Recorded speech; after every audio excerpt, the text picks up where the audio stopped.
I know James. I've been knowing James a long time. But obviously, me and Kai grew up together. Just met you yesterday. You seem like you've been giving sensible answers. You seem like a pretty stand up dude. You know, athlete, all that. You laughing? What's going on? He is. It's all true. All true facts. But you did say you got in a couple fights as you was coming up. Would you consider yourself to be a hood nigga / street nigga? Dude, I don't condone myself as that. I call myself country for a reason. Because if you ask your family over here, we eat some of everything over there. We kill some of everything. We do a whole lot of country stuff over there. And I got into a lot of fights, but I went to a white institution in high school. That's where I got my education at. So it was mostly fighting with the black dudes that was there, or if them white boys was trying to throw hands or something. Me and my brother had to handle it. Because my brother like 4 years older than me. Mm-hmm. He always taught me to defend yourself and don't let nobody try to run over you. And if it if another older dude trying to come hit you or something, let me know. I take care of it. So that's why we always had a bond like that. So, and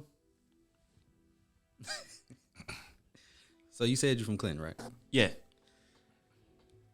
Me being from Jackson, James being from Jackson, Nakai being from Jackson, but I don't know if she got the same feeling that me and James got. So me and James used to go play kickball and hoop and shit in Clinton sometime, right? At what's that park? Robinson Park. Robinson Park. I know what it's at. So I have the theory that a lot of the black dudes in Clinton, it's either one or two things. They either country, just on some regular country shit, or they try to act like, or they want to be from or claim Jackson because of the reputation that Jackson has. What I can say is this: I got a lot of family, and a lot of my family ain't like us. Mm-hmm. They straight up like that kill you, and they live over there. Some parts in Clinton that's hood as shit. Right. Like some parks that I live by, it's hood, but they know me. You come over here, I'm out of. But what I can say, they do be doing that sometime, but I can feel like some part of Clinton is like Jackson. Not all parts of Clinton. Right. Because, more police in Clinton, mean you won't pull more niggas over. Right. So you ain't got time to do all that, bull jump. You got to, Jackson, you can do whatever you want. Just go 70 somewhere, walk down the street, say F you. Nah. You got more white people in Clinton. Right. You got to think. Yeah. Okay. But with that being said, and this is a question for all y'all, what do you feel like is the mentality of the typical street nigga, hood nigga? Like if you could compare it to something, what would you compare it to?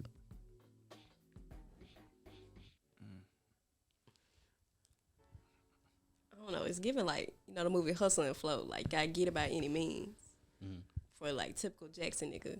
Cause like situation in life itself, when you coming from Jackson, like it ain't the bottom, but it's like you gotta work your way up to be something. And so like if all you got is like slanging or doing whatever the fuck out here, then you gonna do what you gotta do to make it. So it's like I gotta get by any means. Whether I gotta kill you, whether I gotta sell this dope, or anything, I just gotta do what I gotta do. So.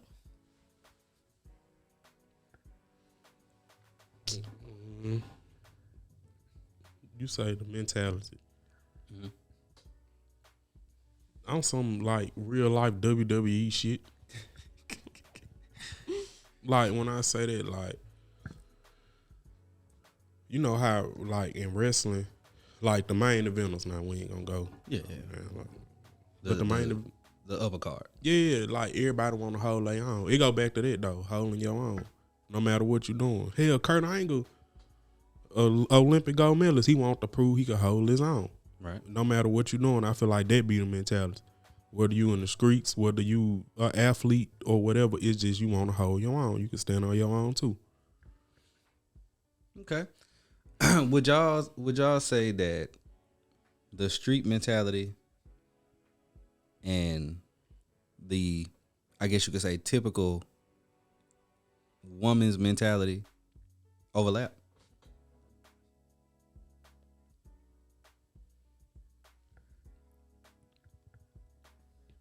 It's similarities. Not y'all stunned. Hard. Yeah, it's hard. It's similarities because of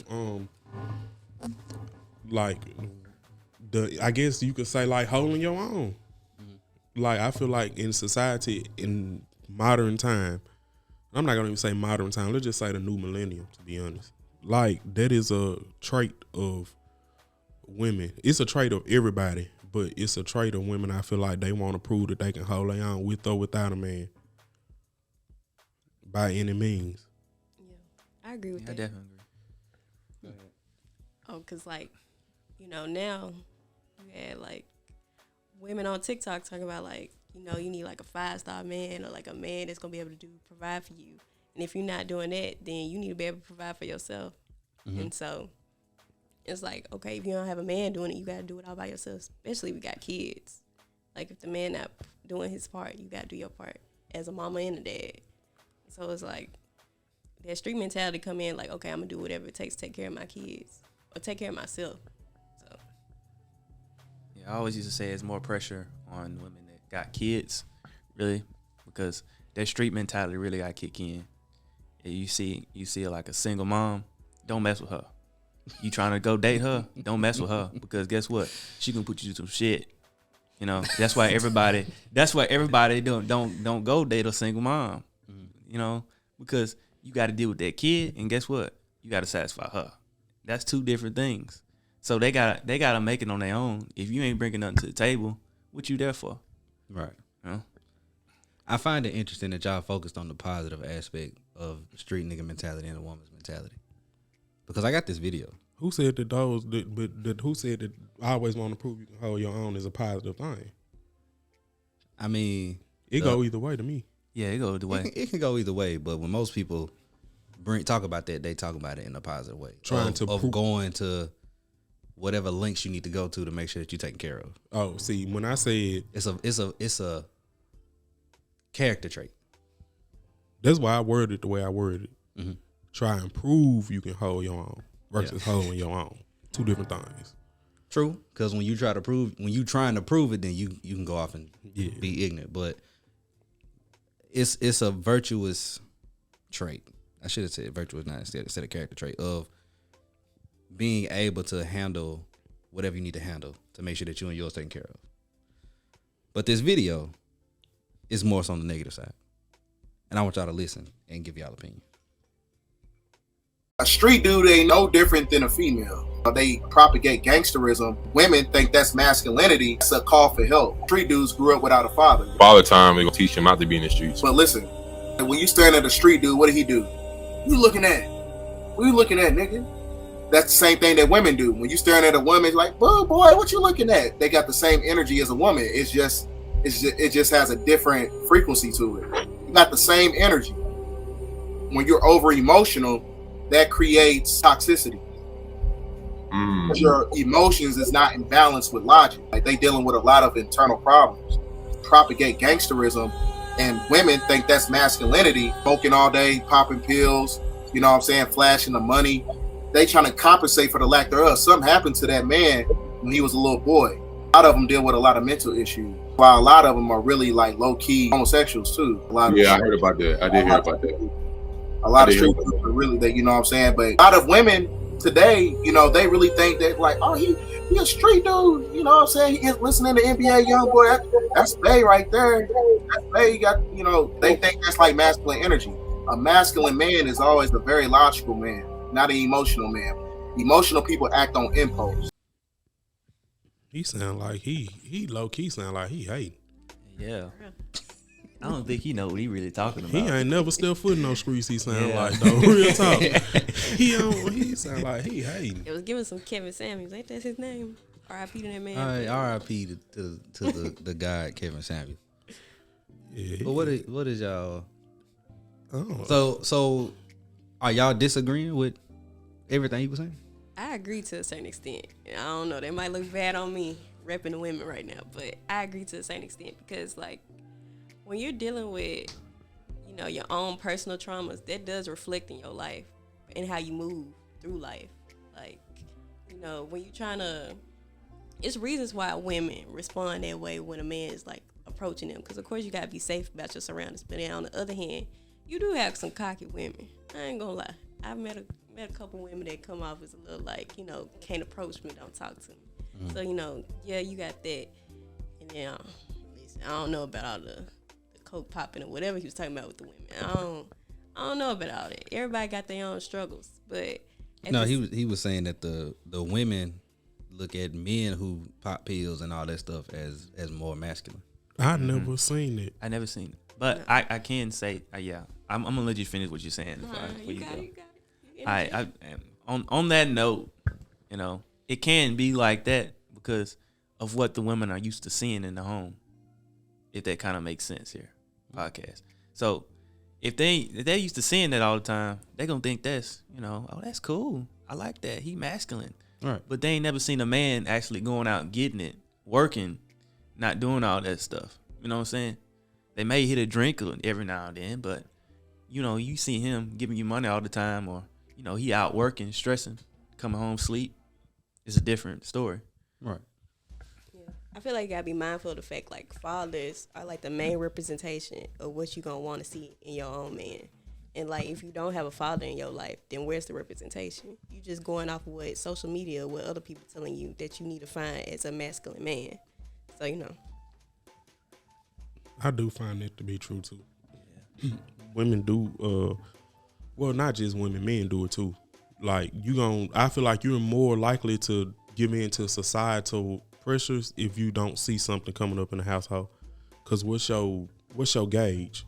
Right. For, you know what I'm saying, what a real man is.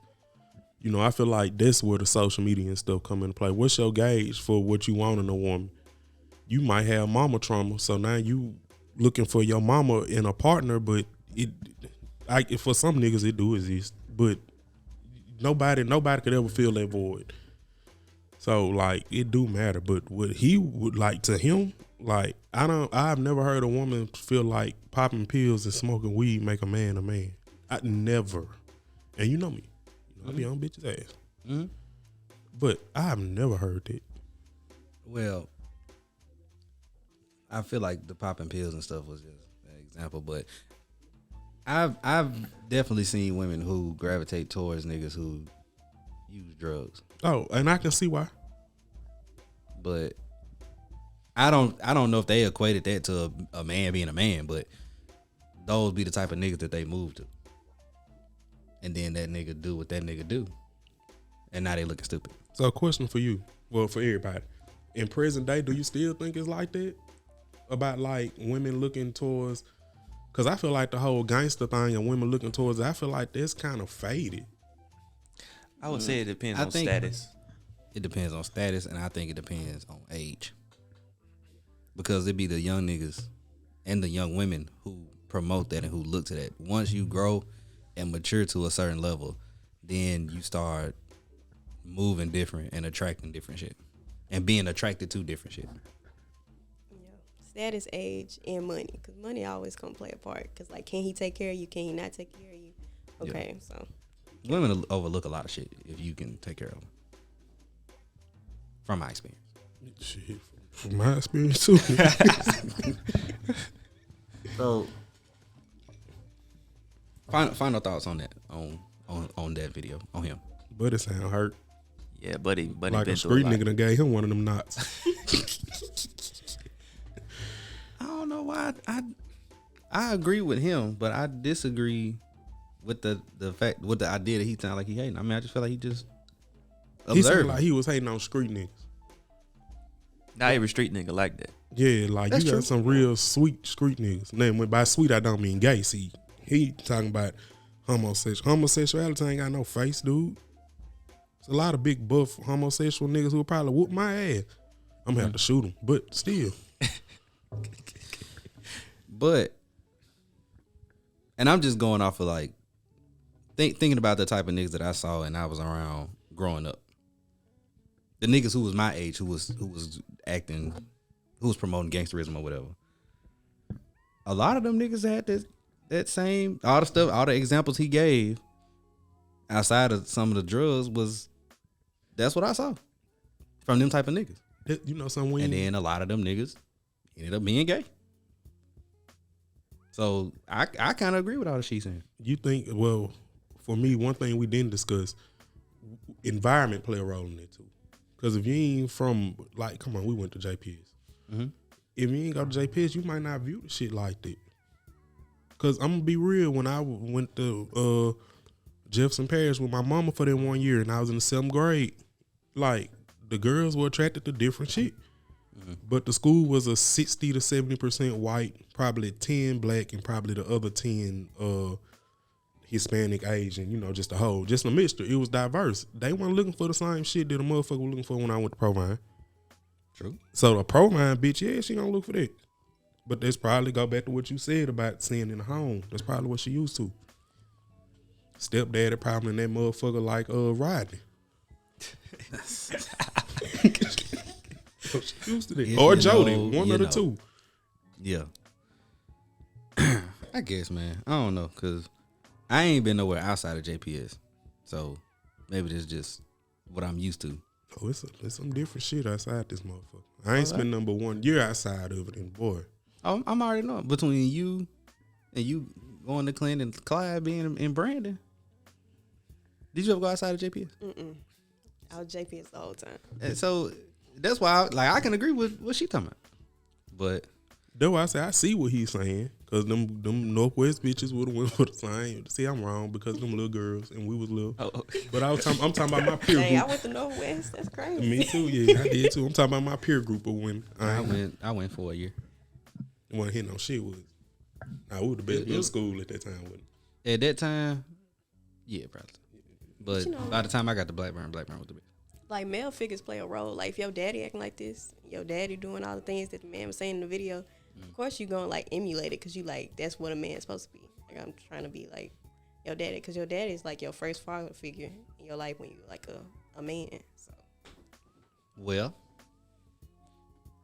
that can be. I was going to say that was going to be from relationships too. Mm-hmm. If your daddy treat your woman, your mama the way that he do all the time, and you see it, you like, oh, that's the way I'm supposed to treat her. Okay, that's how I'm gonna treat her then. Mm-hmm. So you ain't never gonna treat your woman the way because you treating your woman the way your mama was treated. Your daddy treat your mama. I find myself doing this shit. Some of the same shit my daddy used to do. I find myself doing. I guess that mean Boo Boo gonna be out here dating niggas who drinking Michelob's. She might want me to tell her, baby, might as well buy him a 6-pack if he gonna be with him. He'll appreciate it. He'll rub your back. So we all had father figures, whether it was our daddy or granddaddy, uncle, big brother, whatever. And I feel like you can kind of group men into two types of people. Well, men and women, but we talking about men. It's the people who looked up to their father figures and said, this is what I'm supposed to do. Or they looked up and said, this is what I'm not supposed to do. And you got some cases where it's both.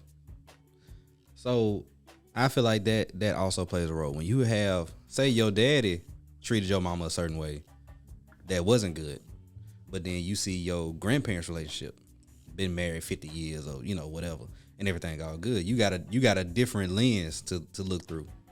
And then that just, it's up to you which path you decide to go down.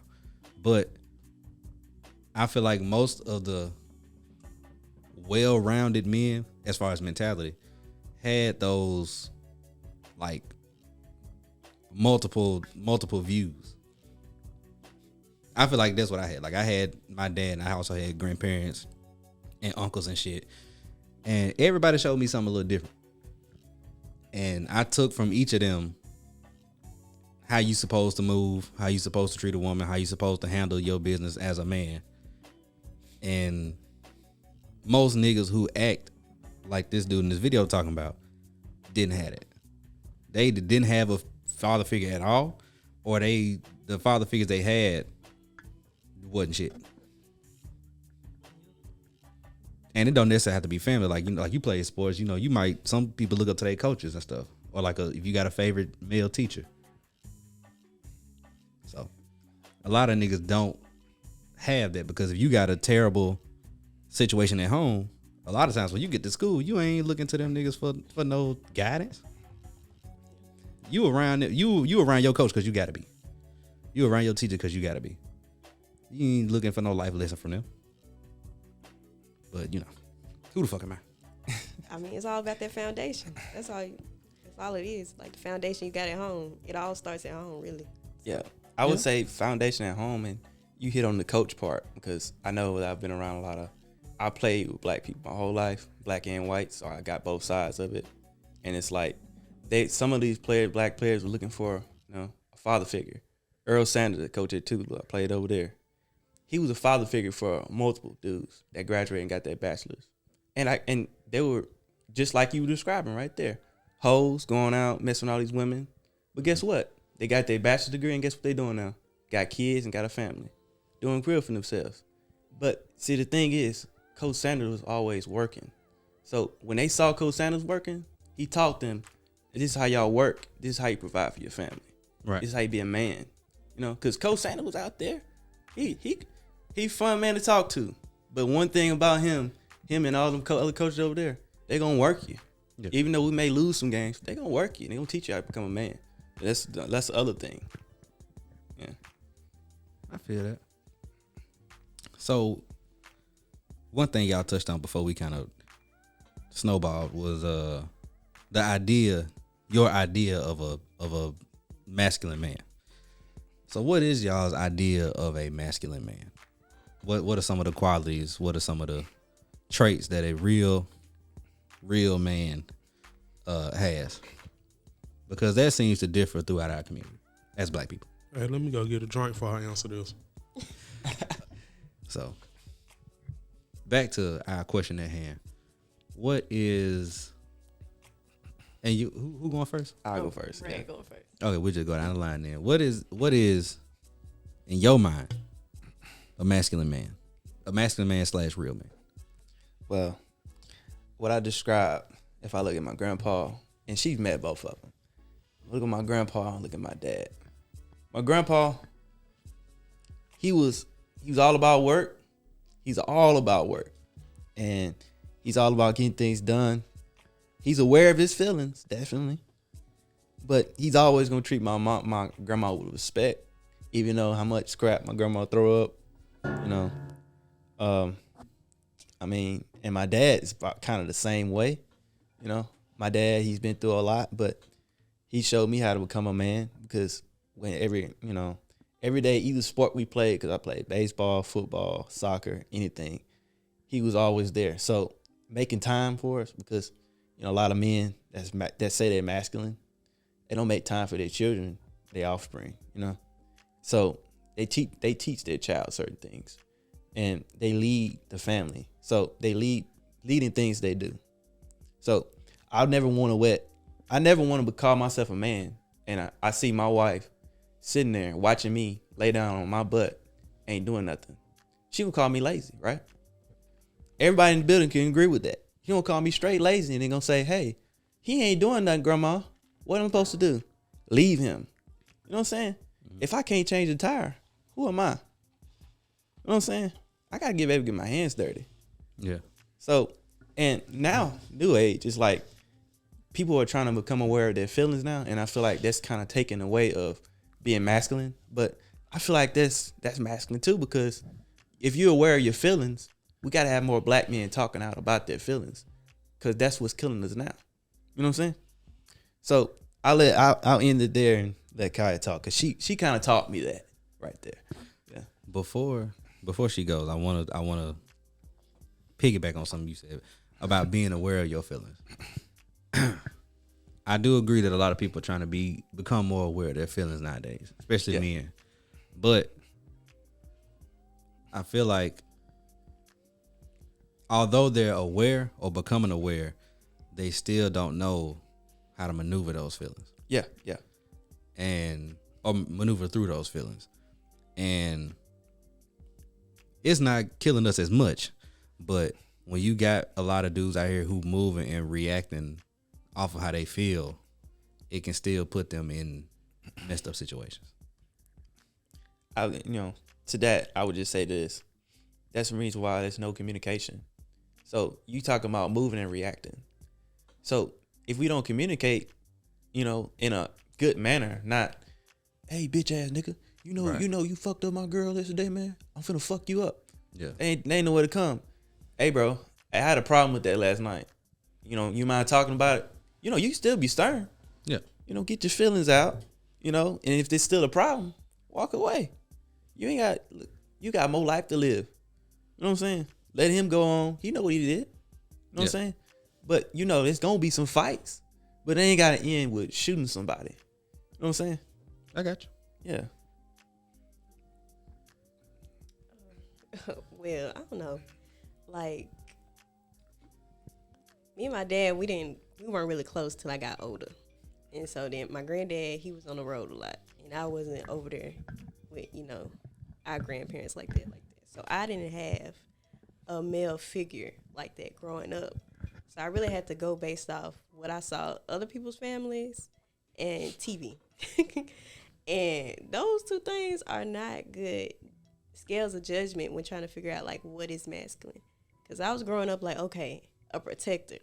And then I was like, well, if you protected me, like, you got to be impulsive. You got to be on go. You got to be ready if stuff go down. But, like, growing up now as an adult, I'm like, no, I need you to be level-headed. I need you to be able to think of all the outcomes, also be able to communicate and be emotional. That's what he was talking about. But I can say, like, my views of masculinity has changed from me being younger, like, dating while I was younger, to now. Because I didn't have that view of what a man should be. All I had was like, oh, your dad yell at your mama? Okay, well, maybe he's just being stern. Maybe he just holding himself down in the conversation. Well, now I know as an adult, I'm like, I don't want no man yelling at me just to get his point across. So, I don't know. I feel like I view a man as someone that can hold his own, but, like, be able to be respectful while holding his own and not being impulsive, but being able to have, like, a sound mind when going through life. And also being aware of their emotions. So. Would you say that when you were younger and dating, that you was dating some of the type of men that he was talking about? Yep, I was. Because you got, like, social media and, like, grandparents. Like, they hold their husbands down. And so I thought, being a woman, I need to be a misfixer-upper. Like, I need to hold him down. I need to provide whatever he needs just so he can succeed. But I know that that's not always the case. Like, you can't hold everybody down. Follow up. You was talking about being aware of your emotions. I feel like you aware of your emotions and you know how to maneuver. Was there a point where you may have came across a man who, or even when y'all first started dating, somebody who was aware and knew how to maneuver through his emotions, but you took his emotions and flipped the issue to how it made you feel? Oh, yeah, definitely. But I'm a little self-aware, too, so I can tell when I'm starting to do that. And I'm like, you know what, let me fall back. Let me look at this from your lens. Because I'm like, it's not all about me, and that's what I gotta like keep reminding myself in a relationship. Like, it takes two to tango. It can't always be about you. But I know, like, younger relationships, yes. But they didn't really know how to maneuver through. It's like they were also using, like, them being emotional to flip it back on me. So it's like we were doing tit for tat in my younger relationships. But currently, like, no. So with both of y'all being younger than me and James, at what point do y'all feel like y'all got to that level of emotional maturity? I would say, Took a lot of it took a lot. communication. Look at our communication. We was long distance, and we was on the phone, and she was going through a lot. So it took a lot of communication over the phone because we both do a lot of things, and we had to figure out how to move our emotions through those things. Even when we started talking, it was a lot of stuff that was like we had to talk through, but we was kind of scared to bring it out. Even though she was kind of scared to tell me some things.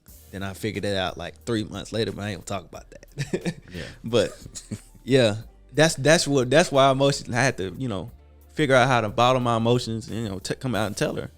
And she finally told me, and And then anything now that, come up, we tell each other. It kind of go that way.